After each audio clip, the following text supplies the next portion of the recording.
Get down in the comments to start today's show. I want to know your biggest overreaction from yesterday's game. I'm actually going to highlight a few of them because I've seen people was like, James, whose overreactions are these? So we took some of the post-game comments from yesterday on Twitter, on YouTube, on Facebook, and we're going to show those today. But get in the comment section. Let me know what you thought about yesterday's game. Your overreactions, right? The crazy thoughts that you had in your mind. We are going to dive into yesterday's 31-10 win over Indiana, all coming up in the Michigan Football Report by Chat Sports right now.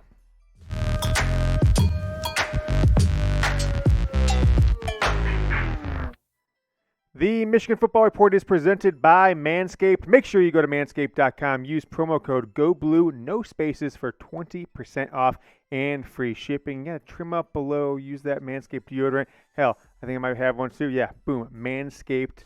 What do you call it? Lip balm, chapstick. Yeah, I guess that's a brand name, but nevertheless, go use 20% off. Go blue at manscaped.com. All right, before we dive into our overreactions, let's talk game balls from yesterday.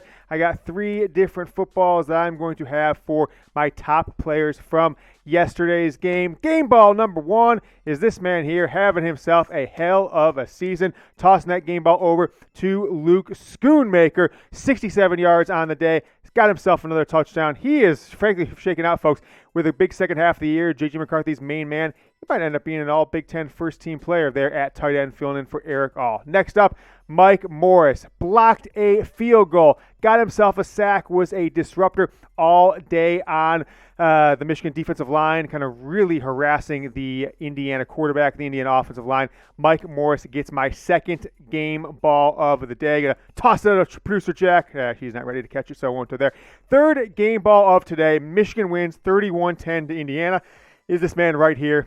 The injured leader of this team from last season was having a hell of a first game, Ronnie Bell, last year against Western Michigan. Got injured, tore his ACL, and he finished this one with 11 catches, folks, 121 yards yesterday at the Indiana Hoosiers. So those are my 3 game balls from yesterday's 31-10 win over the Indiana Hoosiers. Big-time performances by all 3 of those players. All right, we have got our overreactions. It's Sunday. You're probably getting ready. You're watching some NFL football right now, depending on what time of day you are watching this game. But we're going to dive into all the things I saw from you guys overnight into Sunday morning on social media. Before we jump into them, though, make sure you subscribe to the only daily Michigan football show in America. A lot of people put out 3 shows a week. Some radio shows put out 5 shows a week. We are 7 days a week. Hit that subscribe button, or go to the link right below you anytime you want more Michigan football news and rumors, and subscribe at youtube.com/MichiganTV. Overreaction number 1, saw this a ton. I totally agree with it too. Jekyll and Hyde performance from Michigan. First half, second half, 2 different teams. Guy named Clyde Davis here on the YouTube channel said, need to play a full 4 quarters, as much like Iowa game. They put it together in the second half. So last week against Iowa, Michigan really kind of took over that game late. Really in the fourth quarter, especially the defensive line in the fourth quarter, and did the same here against Indiana. It was a tie game at halftime, and Michigan wins 31-10. Here are the first half stats. It's really crazy to think how good Michigan's defense played in the second half, even just statistically, right? Indiana 193 total in the first half, 163 yards passing and 30 yards rushing, 2 penalties for 30 yards for them and 10 points, folks. When we take out what we had in the first half, as you see here, and then kind of extrapolate to the first half, it's kind of crazy, right? 193 yards in the first half total offense for Indiana. They only ended up with 206 for the game. The overall performance out of the Michigan football team, only giving up a negative 11 yards rushing in the second half, was terrific. And then if you look at the other side of Michigan, how they were able to get things going offensively, it just really is a Jekyll and Hyde performance. Michigan struggled in the first half of this game. They came out with a great first drive. The Mike Hart thing happened. He had to be carted off the field, and it didn't really seem like they had anything going really just emotionally after that. And they went into half, really sluggish second quarter where Indiana dominated mostly. We will dive more into our overreactions, but as always, if you like the win, if you like Michigan getting the victory on the road at a Big Ten opponent like the Indiana Hoosiers, give me a like on this video. Let's get to 1,000 likes for the Michigan football win at midseason now. The Wolverines 6-0, number 4 in the country. Today's show is presented by Manscaped. Look at me. Look at me. You think this is a mistake, folks? You think this is a mistake? This is planned, all right? I do it with Manscaped. Maybe not over here necessarily, but things are looking that good all over the body. Trimming things up, using their ball deodorant, the Manscaped regular deodorant. They got ball deodorant, got Manscaped lip balm, and I am using the Lawnmower 4.0 to trim things up using the Manscaped shampoo, Manscaped conditioner. It is clean ball fall, folks, and you need to get going with Manscaped. Get 52% off of the Platinum package. Normally, this bad boy sells for, it's in the hundreds of dollars, but if you kind of package it together, then take our 20% off discount, you get it at $123.99, folks. It is over 50% off versus buying all those items separately. Manscaped.com is the place to go. 20% off and free shipping. You got to use promo code GOBLUE, no spaces. Support today's sponsor, Manscaped. I've been using them for several years now. I truly recommend that you do as well.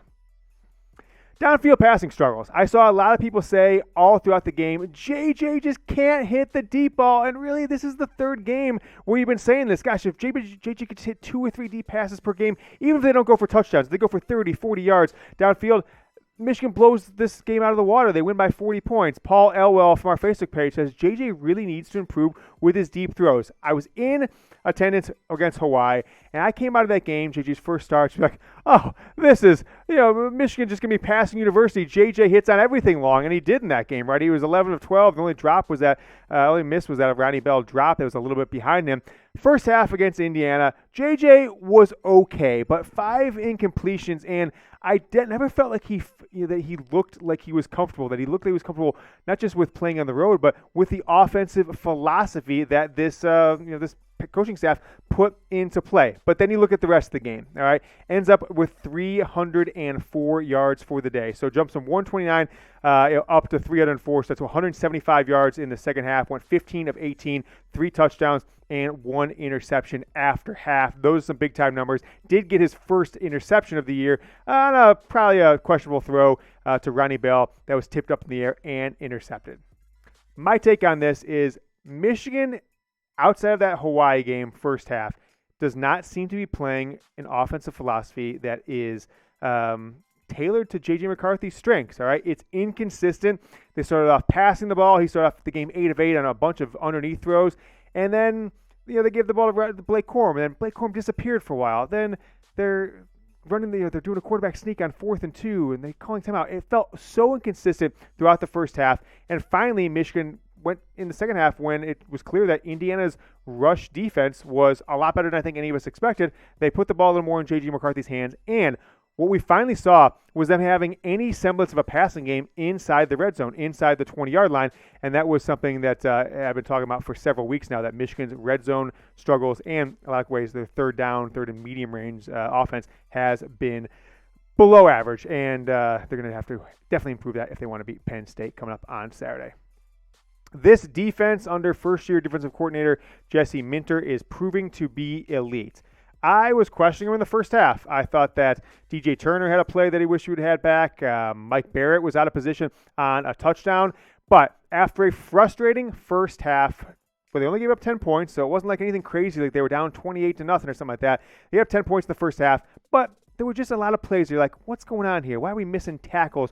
Why are guys out of position? The Michigan defense completely dominated the second half, only giving up 29 total yards. I like this comment here from Don Mattingly. I'm not sure if it's the real guy, the Yankee guy. He says, it takes Michigan too long to get up to speed or to get it going. They need to speed it up. And that's just really kind of talking about what this entire team does out of the gate, right? Do they come out piping hot? We've seen that for a couple weeks in a row.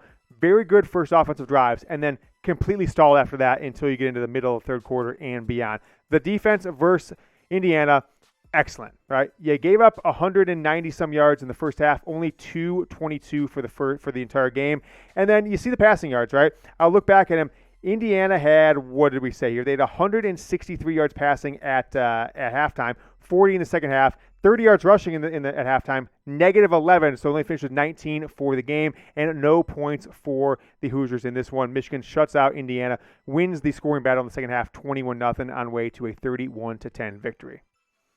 You've seen me talk about this for the last couple weeks. I believe that I was proven correct today, although Jalen Harrell did have a nice game, right? He had a pretty nice game.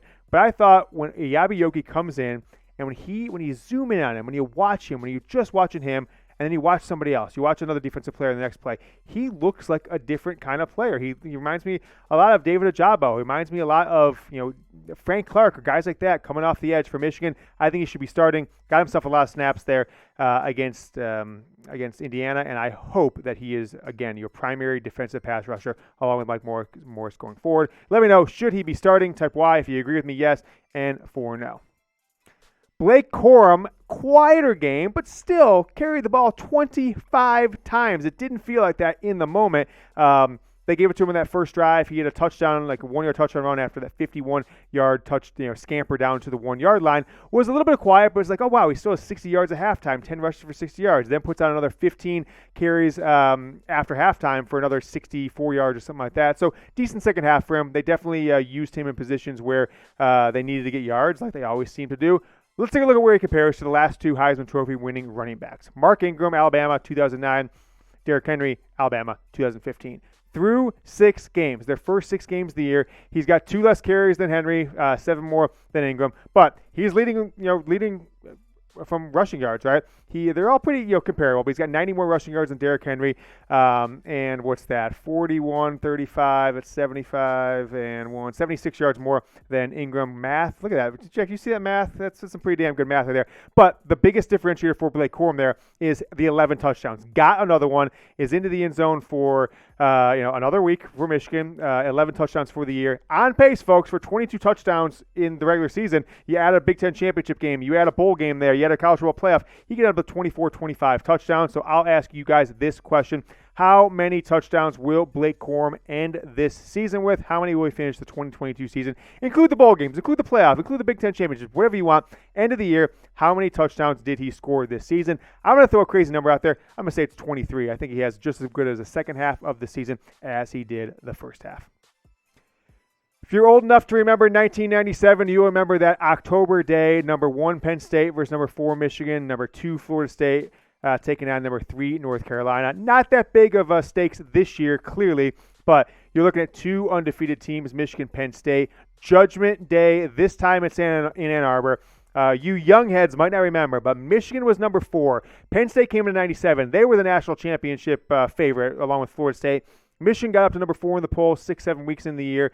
They went into Happy Valley against number 1 ranked Penn State and absolutely skull F them. Final score, I believe, was 37-8, but Michigan was up 31-0, 31-3, something like that at halftime. Absolutely ran Penn State out of their own building. Penn State's going to try and get a little bit of a payback 25 years later, if you will, coming up here on Saturday. It's big noon kickoff. It's on Fox. I like this comment from Timmy Shelby, though. I do agree with this one, is I've not been impressed with Penn State in a lot of ways. They still have the same quarterback, Sean Clifford. They've got a hell of a running back. They've got a little bit better offensive philosophy than we've seen from them in the past few years. But Michigan needs to open up their offense a little bit. Let J.J. McCarthy, look, he threw for 36 times, right? You see the results, 3 touchdown passes, 300 yards. That's what Michigan needs. I think it is going to be a statement game for one of these teams, Penn State or Michigan. We've seen what Penn State's done in Ann Arbor. Outside of the COVID year 2020, 2016, 2018, Michigan has absolutely dominated James Franklin in Michigan Stadium. Let's see if it can continue coming up here. A top 10 matchup, Michigan-Penn State, big noon kickoff coming up on Saturday. One more request. If you like this win, you like, let's just keep the vibes going for this coming week, right? This is the biggest game of the year so far for Michigan, by far, coming up against a top 10 Penn State team. So if you want Michigan to continue the winning ways, give me a like on this video. That is Overreaction Sunday, folks. We will be back on Monday with another big, huge Michigan Football Report show. Make sure you subscribe, and until then, go Blue.